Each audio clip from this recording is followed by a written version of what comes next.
Hello people, welcome to my YouTube channel loyal లిక్కీ vlogs. ఇవాళ Sunday కదా, same daily routine లాగానే మీతో నా పనులన్నీ చేసుకుంటూ నా థాట్స్ షేర్ చేసుకుందామని మళ్ళీ వచ్చేసాను. And also thank you so much for previous వీడియోస్కి వ్యూస్ అనేవి కొంచెం వచ్చాయండి, లాంగ్ వీడియోస్కి. Thank you so much for that. And also షార్ట్స్కి కూడా కొంచెం వ్యూస్ వస్తున్నాయి. అంటే మనం కన్సిస్టెన్సీ మెయింటైన్ చేస్తూ ఉంటే మనకి వ్యూస్ అనేవి వస్తాయి. ఇక్కడ తొందరగా అంట్లన్నీ చాలా లేట్గా లేసాము. ఈరోజు సండే కదా, టిఫిన్ సేమియా ఉప్మా చేశాను. అయితే నేను మా హస్బెండ్కి షేర్ చేసుకున్నాను. అంటే అసలు చెప్పొద్దు అనుకున్నాను, కానీ ఇంట్లో వండుకుంటూ అంటే నేను చేసేది అబ్జర్వ్ చేస్తూ రేపు ఏదైనా నాకెందుకు చెప్పలేదు అనేది రావద్దు, మిస్అండర్స్టాండింగ్స్ రావద్దు అని చెప్పి నేను ఓపెన్ అప్ అయ్యాను. నేను ఇట్లా వీడియోస్ తీస్తున్నాను, అవి కూడా పోస్ట్ చేస్తున్నాను. అని అంటే మా హస్బెండ్ ఎంతో, అంటే తను ఎప్పటి నుంచో కూడా నాకు ఎంకరేజ్ చేస్తూనే వచ్చాను. నువ్వు కూడా దిగచ్చు కదా, నువ్వు కూడా చేయొచ్చు కదా. అంటే నాకు ఇప్పుడు పిల్లలు ఉన్నారు కదా, నాతో అవ్వదు అనే ఒక థాట్తోనే ఇప్పటి వరకు కూడా ఉన్నాను. ఇప్పుడు నేను ముందు అడుగు వేయడానికి కారణం ఏంటి అని అంటే, ఇట్లా ఇంకెన్ని డేస్ ఇట్లా ఖాళీగా గడవాలి, ఏదో ఒకటి చేస్తే అయిపోతుంది కదా, వస్తే వస్తుంది లేకపోతే లేదు అనే ఒక ఇంటెన్షన్తో నేను మూవ్ ఆన్ అయ్యాను. అదే మా హస్బెండ్తో షేర్ చేసుకుంటే, ఓకే నీకు నచ్చింది చెయ్యు, నేను సపోర్టింగ్గా ఉంటా అన్నట్టే మాట్లాడారు. దానికి నేను చాలా హ్యాపీ ఫీల్ అయ్యాను. ఇక్కడ గ్యాస్ క్లీన్ చేసుకుంటున్నాను. కౌంటర్ టాప్ మొత్తం క్లీన్ చేసేసుకొని, స్టవ్ ఎప్పటికప్పుడు క్లీన్గా ఉంటే ఫస్ట్ ఆఫ్ ఆల్ ఉమెన్స్కి అదొక మైండ్ రిలాక్సేషన్ అండి. స్టవ్ అయినా కౌంటర్ టాప్ అయినా మనం ఏ పని ఎంత చిన్నగా ఉన్నా కూడా ఏ పని చేసుకోవాలన్నా అదొక రిలాక్సేషన్ ఫీలింగ్ ఉంటుంది. అంత మెస్సీగా ఉంటే అంతెందుకు, ఒక్కొక్కసారి నేనే ఎప్పుడు చేసే పనే కదా పోనీలే అని చెప్పి వదిలిపెడతాను.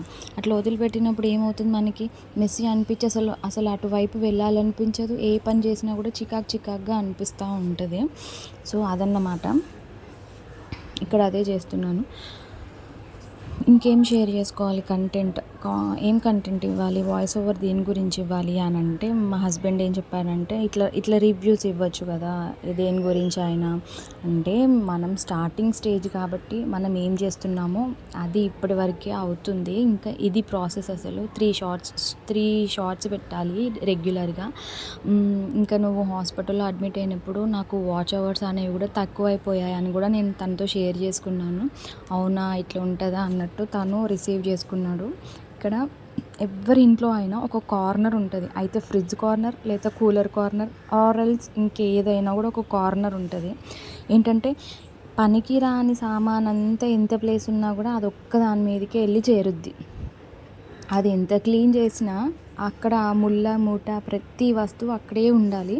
నేను ఇక్కడ అదే క్లీన్ చేసుకుంటూ రూమ్ అంతా మాప్ వేసేసిన, ఊడ్చేసిన, బయట కూడా ఊడ్చి ముగ్గు పెట్టేసుకున్నా, అయిపోయింది.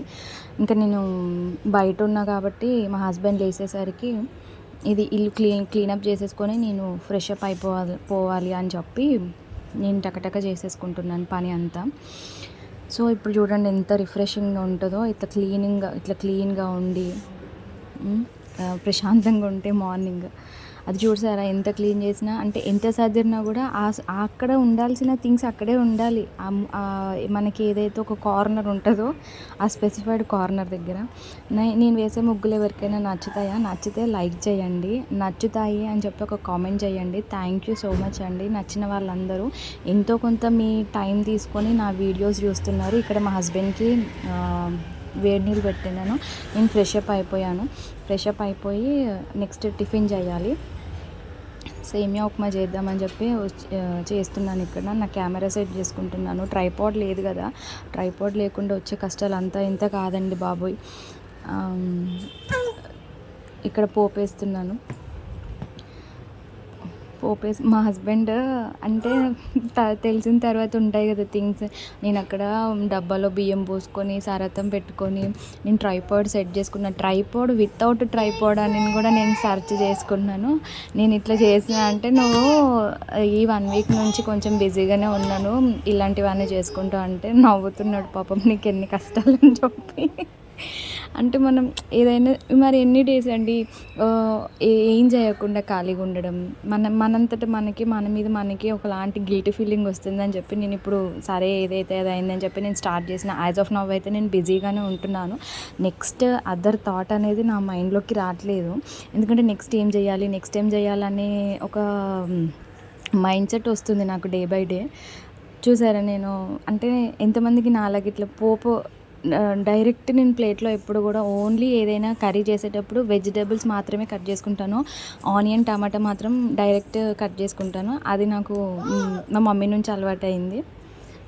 అట్లా నాకు సిమ్లోనే నేను మ్యాక్సిమం కర్రీస్ ఏవైనా కూడా సిమ్ టు మీడియం ఫ్లేమ్లోనే చేస్తాను. హై ఫ్లేమ్లో అస్సలు పెట్టను. ఎందుకంటే చిన్నప్పుడు భలేగా చివాట్లు పడేవి నాకు. అందరేమో కానీ మా అన్నయ్య నుంచి ఎక్కువ వచ్చేవి నాకు.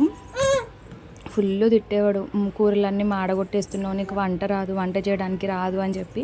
సో నేను అప్పుడు అన్ని చివాట్లు పడ్డాను. ఇప్పుడు నేను ఏ కర్రీ కూడా మాడగొట్టను అండ్ టేస్ట్ కూడా చేస్తాను. చేసినంతలో మంచిగానే ఉందంటారు. ఇక్కడ చూడండి నాన్ స్టిక్కీగా ఉంది. బాంబినో వర్మసిల్లీ ఇది సేమియా బ్రాండ్ అయితే ఎంత బాగుందో. అది తినుకుంటూ నేను ఎవ్రీ సండే ఒక సిరీస్ చూస్తాను మర్విన్ ప్రొడక్షన్స్ నుంచి. ఎవ్రీ సండే అది వస్తుంది. అంటే సండే రాగానే నాకు అదొక వీడియో చూడంగానే మంచిగా అనిపిస్తుంది. ఒక సీరియల్ లాగా, సీరియల్కి అలవాటు పడిపోయినట్టు ఒక 30 minutes నేను బాగా ఎంజాయ్ చేస్తాను. అది చూసుకుంటూ నేను తినడం కానీ ఇంకేదైనా నా పనులు చేసుకుంటాను. ఇక్కడ మా చిన్నోడికి కూడా తినిపిస్తున్నాను. లిటరలీ వాడికి తినిపించే టైంలో నేను తిన్నది కూడా అరిగిపోయింది. పిల్లలు చాలా లేట్గా తింటారు. అసలు తినడమే చాలా మెల్లగా. అయితే మా మమ్మీ నాతో ఏం చెప్పారనంటే, నీకంటే కూడా నీ పిల్లలు చాలా బెటర్. నిన్ను పట్టుకొని నేను అన్నం తినిపించడానికి నాకు 3 hours పట్టేది. ఇంకా నువ్వన్నీ ఇప్పుడు 1/2 hourలో వాళ్ళు నీ భయానికి తిడుతుంది కొడుతుంది అని చెప్పి కొంచెం తొందరగా తినేస్తారు. నువ్వు అట్లా కాదు, నువ్వు ఎంత కొట్టినా తిట్టినా కూడా తినకపోయేదాన్ని. బాబోయ్ నేను నిజంగా అండి చాలా దెబ్బలు తినేదాన్ని తిండి విషయంలో అయితే. సేమ్ వీళ్ళలాగానే చెంపకు పెట్టి దవడకు పెట్టి మింగకపోయేదాన్ని, అస్సలు తినకపోయేదాన్ని. మా మమ్మీ నాకు కొట్టిన దెబ్బలు ఇప్పటికీ స్టిల్ గుర్తున్నాయి. అంటే మా మమ్మీ అంటది, ఎప్పుడు కొట్టిన దెబ్బలే గుర్తుపెట్టుకుంటారా, మిమ్మల్ని ఎంత ప్రేమగా చూసినాం గుర్తుంటుందా మీకు అని మా అన్నయ్య నన్ను అంటూ ఉంటుంది ఎప్పుడు. అంటే నేనేమంటానంటే, ప్రేమ గుర్తుండదు అని రెగ్యులర్గా అందరూ అంటారు కదా, దెబ్బలే గుర్తుంటాయి. బికాజ్ ఆఫ్ ఆ దెబ్బల వల్లనే మేము ఇప్పుడు మాకు తోచినంతలో, మాకు నచ్చినంతలో మేము ఎవరిని హర్ట్ చేయకుండా మాట్లాడడం కానీ, ఎవరితో ఎలా ఉండాలి అనేది కానీ మాకు ఆ దెబ్బల నుంచి, ఆ భయం నుంచే వచ్చింది. ఇక్కడ మా హస్బెండ్ పూజ చేస్తున్నాడు.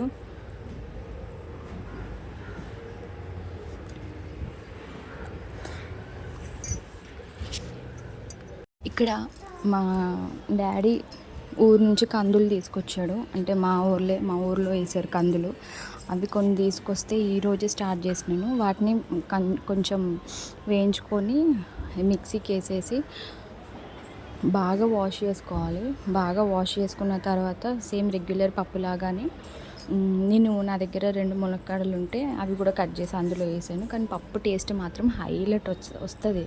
ఎందుకంటే రెగ్యులర్గా మనకు ప్యాకెట్స్లలో దొరికే వాటికంటే కూడా ఇట్లా జెన్యూన్గా మన కొన్ని ప్రోడక్ట్స్ మన ఇంటి దగ్గర మన పంటలో నుంచి తెచ్చుకోవడం, ఇవన్నీ వితౌట్ కెమికల్స్ కదా. సో వీటి టేస్ట్ వేరే ఉంటుంది. అదన్నమాట సంగతి. అయితే అదే చెప్తున్నాడు మా హస్బెండ్ ఇందాక తినుకుంటూ, తన స్టైల్లో చెప్తున్నాడు, ఇది ఒరిజినల్ పప్పు, ఇది మా నాన్న తెచ్చిన పప్పు, ఇట్లా నువ్వు వాయిస్ ఓవర్ ఇస్తావా అని. అంటే నువ్వు ఇంతగానం పేర్లు పెడుతున్నావు, ఇంత డీటెయిల్డ్గా ఎందుకు చెప్పను, నేను కొంచెం ఫాస్ట్గా చెప్తాను అని. ఇంకా మా ఇద్దరి కాన్వర్జేషన్ కొంచెం అట్లా చూడాలి. ఇంకా ముందు వీడియోస్ ఏం చేస్తాను, ఇట్లా వాయిస్ ఓవర్ ఇస్తాను. అయినా మీరు అందరూ ఉన్నాక నాకేం భయం అండి, నచ్చితే మీరు సపోర్ట్ చేస్తారు కదా అనే ధైర్యంతోనే నేను ఒక స్టెప్ వేసాను.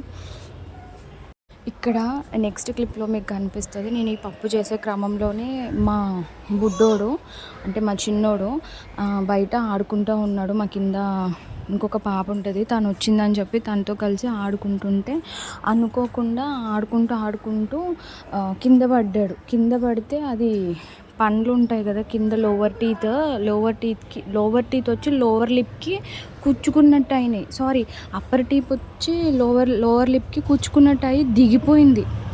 పన్ను దిగినట్టు కొంచెం గుంతలాగా పడింది. నేను ఇక్కడ మీకు క్లిప్ కూడా షేర్ చేశాను చూడండి. అసలు ఎంత భయపడ్డామో మేమిద్దరము.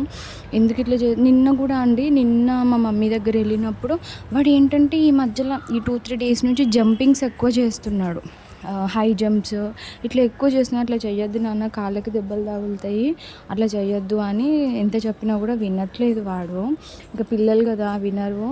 కానీ మా పిన్నికి బాబాయ్కి ఫోన్ చేసి మాట్లాడితే సిరప్స్ ఇచ్చారు. నేను హాస్పిటల్ తీసుకెళ్ళిండు మా హస్బెండ్. తీసుకెళ్తే వాళ్ళు సిరప్ ఇచ్చారు. ఏం కాదు, తగ్గిపోతుంది అని చెప్పారు. మా చిన్నోడు పాపం ఫుల్ ఏడ్చాడు. కొంచెం పెరుగన్నం పెట్టిన ప్రస్తుతానికైతే. ఇంకా చూడాలి రేపు మార్నింగ్కి ఎట్లుంటుందో ఆ నొప్పి. నాకు తెలిసి రేపు మార్నింగ్ వరకు ఆ నొప్పి అట్లాగే ఉంటుంది అనుకుంటాం.